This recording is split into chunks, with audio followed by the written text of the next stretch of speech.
মদ্যপ যুবকদের হাত থেকে বাঁচতে গিয়ে মৃত্যু যুবতীর। দুর্বৃত্তদের হাত থেকে বাঁচতে গিয়ে ভুল পথে চলে যায় গাড়ি, তখনই উল্টে যায় গাড়িটি। দুর্ঘটনায় মৃত্যু হয় এক যুবতীর। মৃতার নাম সুতন্দ্রা চট্টোপাধ্যায়। আহত গাড়িতে থাকা সহযাত্রীরাও। এখনো পুলিশ অভিযুক্তদের ধরতে পারেননি। গোটা ঘটনায় ফের একবার প্রশ্নের মুখে রাজ্যের নারী নিরাপত্তা। জানা গিয়েছে, মৃতা যুবতীর বাড়ি হুগলির চন্দননগরে। পেশায় ইভেন্ট ম্যানেজমেন্ট সংস্থার কর্মী তিনি। রবিবার গভীর রাতে ছোট গাড়িতে করে চালক সহ 5 জন চন্দননগর থেকে গয়ার উদ্দেশ্যে রওনা দিয়েছিলেন।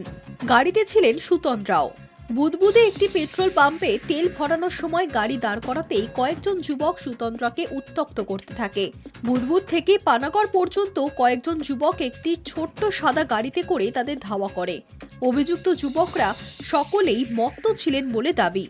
সুতন্দ্রাদের গাড়ির পিছনে থাকা অভিযুক্তদের গাড়ি থেকে লাগাতার উড়ে আসছিল কটূক্তি। পানাগড়ে আসার পরে ওই যুবকদের গাড়িটি ধাক্কা দেয় সুতন্দ্রাদের গাড়িতে।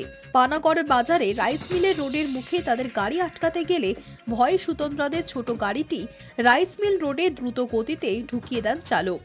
এতেই ঘটে বিপত্তি। নিয়ন্ত্রণ হারিয়ে গাড়িটি প্রথমে একটি দোকানে ধাক্কা মারে, এরপর রাস্তার ধারে শৌচাগারে ধাক্কা মারে এবং রাস্তায় পড়ে থাকা লোহার যন্ত্রাংশেও ধাক্কা লেগে উল্টে যায়।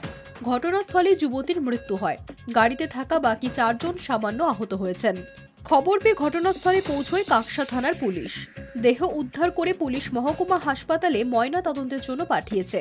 অন্যদিকে যারা কটূক্তি করছিল তাদের এখনো সন্ধান চালাচ্ছে পুলিশ। খতিয়ে দেখা হচ্ছে আশপাশের এলাকার CCTV footage. High news network.